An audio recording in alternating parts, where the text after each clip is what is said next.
สบายดีท่านผู้ชมผู้ฟังทุกท่านพบครับข้าพเจ้าเส้นเก่าเส้นเคยบ่าวร้อนคนบันร้อนในส่องไอแลนด์บอยมือนี้เป็นมือเลิกงามย่ามดีดิถีขึ้นปีใหม่ข้าพเจ้าขอนำเสนอประวัติความเป็นมาของบุญตรุษสงกรานต์หรือบุญปีใหม่ลาวซึ่งจะมีเรื่องเล่าความเป็นมาแนวไรนั่นขอเชิญทุกท่านมาฟังนำกันเด้อก่อนอื่นมุดขอให้ทุกท่านกดไลค์กดแชร์กดติดตามกดกระดิ่งแจ้งเตือนเพื่อจะบ่พลาดคลิปต่อๆไปเพื่อเป็นกำลังแห่งใจให้ข้าพเจ้าและเฮ็ดคลิปต่อๆไปในเด้อเจ้าสำหรับบุญปีใหม่ลาวเพิ่นให้ความหมายว่าไว้ลังนี้ตรุษสงกรานต์หมายถึงพระอาทิตย์ไหลเคลื่อนย้ายจากปีเก่าสู่ปีใหม่ตรุษหมายถึงตัดหรือสิ้นหายหมุนไปสงกรานต์หมายถึงการเคลื่อนย้ายโดยเพิ่นถือเอาสุริยคติกงกับวันที่13 14 15และ16ของเดือนมีษาในทุกๆปีเป็นวันจัดบุญปีใหม่ลาวขออย่าใส่คำว่ากุดซึ่งมันมีความหมายว่ากุดเหียนไปเลยทั้งแมนภาษาเว้าของจีนและภาษาเวียดนามส่วนคำว่าตุดนั่นแมนภาษาเว้าเริ่มของลาวแท้เพิ่นเคยเว้ามาแต่ลึกลำบันลังนั้นคำว่าตุดจึงมีความหมายว่าหยุดอยู่ก่อนส่วนสงกรานต์แมนหมายถึงเคลื่อนย้ายไปสิ้นปีเก่าแล้วทรงปีใหม่เก่าเข้ามาแทนตามสุนิยคติลังนั้นสงกรานต์จึงเป็นมือระหว่างกลางของปีเก่ากับปีใหม่นั่นจึงเป็นมือตุดระหว่างกลาง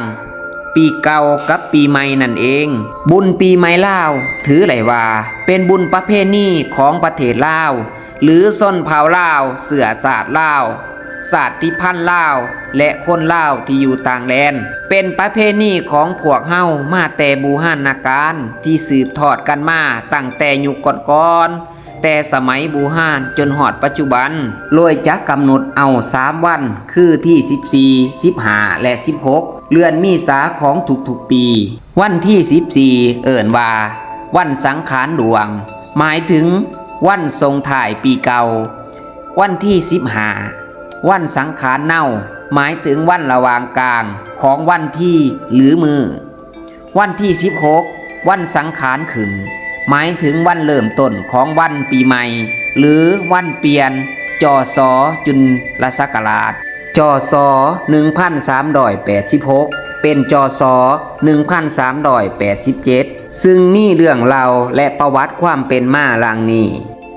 สมัยก่อนยังมีลูกชายของมหาเศรษฐีชื่อว่าธรรมบาลกุมารเป็นคนที่เฉลียวฉลาดมีวิชาความรู้สูงเป็นผู้สอนธรรมะมุ่งคุณแก่ชีวิตทั่วไปและเข้าใจในภาษาสัตว์ต่างๆนำอีกหรือเอิ่นว่าเฮียนจบไตรเพศคือมนุษย์สัตว์และสังคมศาสตร์ชื่อเสียงของธรรมปรกุมารโลงลังไปทั่วชมพูทวีปจนหอดหูพญากบิลพมผู้มีฤทธิ์เดชกล้าและมีความสามารถกว่ามนุษย์ทั้งหลายเมื่อหูเส้นนั้นพญากบิลพมจึงทรงให้เสนาอามาตย์ไปเชิญเอาเท้าธรรมบาลกุมารมาถามปัญหาเพื่อเป็นการลองภูมิปัญญาความหูกันพญากบิลพมตั้งคำถามหลังนี้ตอนเช้าสีดีหรือราศีของคนเฮาอยู่บอนใดตอนบ่ายราศีของคนเฮาอยู่บอนใดตอนกลางคืนราศีของคนเฮาอยู่บอนใดโดยให้เวลาแก่ธรรมบาลกุมารภายใน7 วันและวางกติกาไว้ว่าถ้าเท้าธรรมบาลกุมารตอบบ่ได้จะถูกตัดข้อและถ้าธรรมบาลกุมารตอบไล่อย่างถูกต้องพญากบิลพมจะตัดข้อตนเองเพื่อบูชาความหูของธรรมบาลกุมารส่วนธรรมบาลกุมารก็ยังอยู่ปราสาท7 สั้นแต่ละมือแต่ละวันก็มีแต่คนคิดหาคำตอบบ่เป็นอันกินอันนอนจนห่างกายจอยพร้อมแต่6 มื้อผ่านไปธรรมบาลกุมารก็ยังคิดปัญหานั่นบ่ออกจักเทื่อจึงมาคิดในใจว่าถ้าจะให้พญากบิลพมข้าก็เป็นอันอับอายขายหนาไปตายเสียบ่อนอื่นจะดีกว่าคิดแล้วก็หนีไปนอนดีอยู่ที่ห่มกองกก ตาล2ต้นอยู่เทิงกกตาลนั้นมีนกอินทรี2ผัวเมียร่วมกันว่าฝ่ายเมียมืออื่นนี่เฮาสิไปกินหยังเป็นอาหารฝ่ายผัวตอบว่ามืออื่นนี่พวกเฮาจะได้กินศีลคนฝ่ายเมียจะได้กินศีลผู้ใดฝ่ายผัวจะได้กินศีลศพของข่าวธรรมบาลกุมารเพราะแก้ปัญหาของพญากบิลพรหมบ่ได้จะถึกพญากบิลพรหมตัดข้อในมืออื่นฝ่ายเมียได้ถามต่อไปอีกว่าปัญหานั้นว่าแนวใดฝ่ายผัวตอบว่ามี3ข้อฝ่ายผัวได้อธิบายว่าปัญหา3ข้อนั้นแก้ว่าแนวใดสีดีหรือว่าด้าสีของคนเฮาตอนเช้านั้นแม่นอยู่ที่หนาฉะนั้นตอนตื่นมามื้อเช้าต้องล้างหน้าราศีของคนเฮาในตอนบ่ายแม่นอยู่หน้าเอิกเฮาจึงเอาน้ำเย็นมาลูบหน้าเอิกตอนค่ำแม่นอยู่ที่ตีนฉะนั้นก่อนเขานอนจึงด่างตีนให้สะอาดแล้วจึงนอนเมื่อเท้าธรรมบาลกุมารได้ยินนก2 โตวผัวเมียร่วมกันเรื่องปัญหานั้นก็เลยจือไล่จึงลุกจากบ่อนนอนกลับคืนเมื่อปราสาทของตนตื่นมื้อเช้ามาพญากบิลพรหมก็ลงมาถามปัญหาตามที่นัดกันไว้ธรรมบาลกุมารแก้ไล่ตามที่ได้ยินนก2 ผัวเมียร่วมกันนั้นพญากบิลพรหมก็ยอมรับว่าถูกต้องและยอมแพ้จำต้องตัดข้อตนเองเพื่อบูชาความหูแต่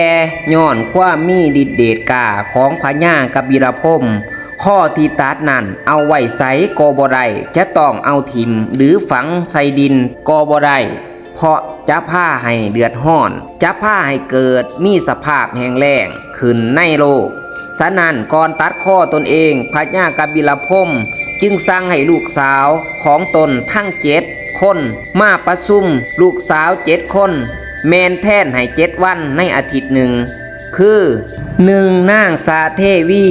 วันอาทิตย์ขี่ขุด 2. นางโคละคะเทวีวันจันทร์ขี่เสือ 3. นางหากสาเทวีวันอังคารขี่โม 4. นางมุนท่าเทวีวันพุธขี่ม้าโล 5. นางกีดินีเทวีวันพฤหัสขี่ช้าง 6. นางกิมีหาเทวีวันศุกร์ขี่ควาย 7. นางมโหธรเทวีวันเสาร์ขี่นกยูงเมื่อทั้ง7 นางพร้อมหน้าพร้อมตากันแล้วผู้เป็นพ่อจึงสั่งความว่าตอนพอถือตัดข้อให้พวกลูกเอาถาดค้ำมาห้องหับบ่ให้เลือดและหัวของพ่อตกลงดินจากนั้นให้หอบไว้อยู่ในถ้ำเขาสุมีนุราชหรือภูเขาไกรลาดนั้นเมื่อถึงเดือน5ฝ่าหลวงหรือตุดสงกรานต์ปีไรทาสังขารหลวงถึงมือใดให้ลูกสาวประจำวันนั้นนั่งสังขารขี่สัตว์ผ้าหานาของตนไปแห่เอาหัวของพ่อจากถ้ำเพื่อหดสงสะสางล่างสวยล้วยน้ำอบน้ำหอมให้สะอาดแล้วนำไปไว้บอนเก่าย้อนแนวนั่นเองเมื่อฮอดตุดสงกรานต์ปีใหม่แต่ละปีประชาชนลาวพวกเฮาจึงเอาน้ำอบน้ำหอมหรือนำดอกไม้ไปหดสงพระพุทธรูปหดสงพ่อแม่เฒ่าแก่ครูบาอาจารย์และญาติพี่น้องเพื่อนฝูงเพื่อความเป็นสิริมงคลสืบต่อกันมาจนถึงปัจจุบันนี้ส่วนว่านางสังขารหรือการแห่นางสังขารนั้นก็แมนแห่ลูกสาวทั้ง7ของพระญากบิลพรหมนั่นเองที่พัดเปลี่ยนกันออกมาในแต่ละปีพิธีจัดงานบุญปีใหม่ลาวแมนขึ้น15 ค่ำเดือน5กงกับวันที่13 มีษาแมนวันทรงท้ายปีเก่าในวันนี้แต่ละครอบครัวทุกสถานที่ภายในวัดโรงเรียนสำนักงานห้องการจะมีการรวมจิตรวมใจกันเฮ็ดอนามัยร่วมหมู่ให้สถานที่ต่างๆสะอาดงามตาและอยู่ตามบ้านเฮือนจะมีการห่างหากะเกียมดอกไม้ธูปเทียนนำอบนำหอมเพื่อหดสงพระพุทธรูปอยู่วัดจะมีการเฮ็ดห่านพระพ่อเมื่อหอด3 โมงแรงพระสงฆ์จะตีของห้องเปล่าให้ชาวบ้านมาโฮมกันอยู่วัดแล้วทำพิธีไหว้พระหับศีล ฟังเทศคารวะสมมาสวดไสยันโตสีดนำพุทธมุนนิมุนพระพุทธรูปลงจากแทนบูชาเพื่อให้ชาวบ้านได้โหดทรงขึ้น14ค่ำเดือน5กงกับวันที่14มีษาแมนวันเน่าชาวบ้านทุกๆคนทุกๆครอบครัวจะหยุดงานบ่ทำกิจการใดๆพักผ่อนเที่ยวดินและไปเยี่ยมยามพี่น้องตลอดมือตอนแรงเวลา4 โมงพระสงฆ์จะตีของห้องเปล่าให้ชาวบ้านมาโฮมกันอยู่ที่วัดเพื่อไปเก็บหลอกไม้มาบูชาพระและตกตอนค่ำมาพ่อกินข้าวแรงแล้วพระสงฆ์จะตีของห้องเปล่าให้ชาวบ้านมาโฮมกันอยู่ที่วัดเพื่อแห่หลอกไม้ธูปเทียนมีการทำพิธีทางศาสนาฟังเทศและการเด่นแบบพื้นเมืองต่างๆของบ่าวสาววัยขนองในเวลาสมควรจึงเลิกล่าเมื่อขึ้น15ค่ำเดือน5กงกับวันที่15มีษาแมนมือใหม่ของปีใหม่ตอนเช้าอยู่วัดจะมีการตักบาตรถวายผ้าสีสู่ขวัญแก่พระสงฆ์สามเณรและอวยพรให้ซึ่งกันและกันนอกจากนี้อยู่แต่ละครอบครัวยังมีการสูตรมงคลตักบาตรบาสีสู่ขวัญอยู่เฮือนไผเฮือนลาวเพื่อทรงถ่ายปีเก่าต้อนรับปีใหม่พ่อหอดตอนแดงและตอนค่ำก็จะไปเอาหลอกไม้แห่เวียนเทียนในแต่ละมือจนหอดเดือน6เพ่งจึงล่าเลิกกัน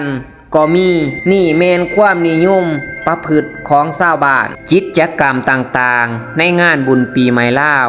1. บาสีสู่ขวัญพระสงฆ์สามเณรสงฆ์พระพุทธรูปสูตรมงคลตักบาตรเฮือนบาสีสู่ขวัญอวยพรซึ่งกันและกันเฉพาะมือสู่ขวัญพระสงฆ์สามเณรสำเร็จแล้วก็กลับคืนสู่ขวัญอยู่เฮือนไผเฮือนลาวเมื่อถึงตอนบ่าย1 โมงหา2 โมงชาวบ้านออกตนญาติโยมจะพากันขนเอาทรายมากองไว้เพื่อตบเป็นเจดีย์ทรายไว้เมื่อหอด4 โมงพวกออกตนญาติโยมก็ไปนำเอาหลอกไม้มาตบแต่งให้กองทรายสวยสดงดงามตกตอนแรงคำก็พากันเว้นหรือถวายกองทรายและแห่ดอกไม้แล้วจึงกลับเอื้อนไผเอื้อนดาวในคำคืนนั้น2. สงนำทานผู้ใหญ่ผู้ทรงคุณวุฒิพ่อแม่เฒ่าแก่อาวุโสเฮ็ดบุญกินทานแด่พ่อแม่ญาติพงพันธ์ที่ล่วงลับไปแล้ว 3. ตบเจดีย์พระท้ายหรือก่อเจดีย์ทรายอยู่ตามวัดและสถานที่ต่างๆ 4. ปล่อยสัตว์โผดสัตว์ให้พ้นจากความทุกข์พ้นจากสถานที่คุ้มขังพ้นจากความตายให้มีความเป็นอิสระในมือตอนแรกของมือ15ค่ำบางท้องถิ่นการสงนำพระพุทธรูปถือแก่ย่าวไปแต่ขึ้น13ค่ำเดือน5จนถึง15ค่ำเดือน6เพ่งจึงสิ้นสุดลงการสงนำพระนั้นนอกจากจะสงอยู่ตามหัววัดต่างๆแล้วเพิ่นยังนิยมจัดตั้งกันทั้งฝ่ายพระสงฆ์สามเณรและฝ่ายบ้านเมืองไปสงนำพระอยู่ตามสถานที่ต่างๆเช่นธรรมห้วยผู้วัดห่างและสถานที่อื่นๆที่มีพระพุทธรูปนั่นอีกบุญปีใหม่ลาวหรือเอิ่นว่าสงกรานต์เป็นบุญประเพณีอีกอันหนึ่งของลาวเฮาและก็เป็นบุญเฉลิมฉลองกันทั่วประเทศตั้งแต่เหนือตลอดใต้ปีละครั้งคือโดยทั่วไปเริ่มตั้งแต่วันที่13 14 15และ16ของเดือนเมษาซึ่งเป็นเดือนที่ร้อนที่สุดในรอบปีนอกจากประเทศลาวเฮาแล้วบางประเทศอื่นก็เฉลิมฉลองสงกรานต์เหมือนกันเช่นประเทศไทยกัมพูเชียและเมียนมาใกล้จะฮอดบุญปีใหม่ชาวลาวพากันกะเกียมต้อนรับปีใหม่เช่นทำความสะอาดตามเรือนซ่านบ้านซองกะเกียมหลอกไม้ที่มีกลิ่นหอมเช่นหลอกเข็มขาวหลอกคัดเข้าหลอกจำปาหลอกจำปีหลอกลาวเฮืองหลอกคูนและอื่นๆซึ่งเพิ่นเอามาผสมกันเพื่อปรุงแต่งน้ำหอมสงผะนอกจากนั้นเพิ่นยังเอาหลอกและใบคูนมากนิบไว้ นำประตูบ้านประตูเฮือนเพราะมีความเสื่อว่าเป็นสิริมงคลจักคำจักคุณนำหอมสงพระแมนผสมจากขี้มินหมากสมปอยเผาไฟและกีบหลอกไม้สนิทต่างๆลังที่กล่าวมานั้นอิงตามประเพณีสืบทอดต่อกันมาเมื่อถึงวันสังขารแล้วย่ามเศร้าคนทั้งปวงพากันออกไปเฮ็ดบุญตักบาตรอยู่วัดไหวพระพุทธรูปพระธาตุเจดีย์ลวยหลอกไม้ถูกเทียนและก็นิมนต์เอาพระพุทธรูปลงมาจากหานพระเพื่อมาปริสถานไว้ที่โฮงธรรมเพื่อหดสงเอิ่นว่าเอาพระลงเมื่อถึงเวลาค่ำคืนในระหว่างวันสังขารนี้ก่อผ้ากันก่อพระธาตุเจดีย์ลวยดินทรายเอิ่นว่าตบพระทายทำบุญให้ทานฟังธรรมเทศนาเฮ็ดบังสกุลเพื่ออุทิศบุญไปให้ผู้ที่ล่วงลับไปแล้วตามศรัทธาของไผของเล่าลังนี้เป็นต้นเมื่อถึงวันที่3คือวันสังขารขึ้นพระภิกขุสงฆ์ก็จะนิมนต์เอาพระพุทธรูปทุกองค์ขึ้นประดิษฐานไว้ที่เริ่มซึ่งเฮาเอิ้นวันนี้ว่าวันสังขารขึ้นหรือวันขึ้นปีใหม่นั่นเองหลังจากนิมนต์พระพุทธรูปขึ้นสู่แทนขึ้นแล้วพิธีเฉลิมฉลองปีใหม่ลาวก็สิ้นสุดลงท่านผู้ชมผู้ฟังทุกท่านแล้วนี่ก็คือประวัติความเป็นมาของบุญตรุษสงกรานต์หรือบุญปีใหม่ลาวนั่นเอง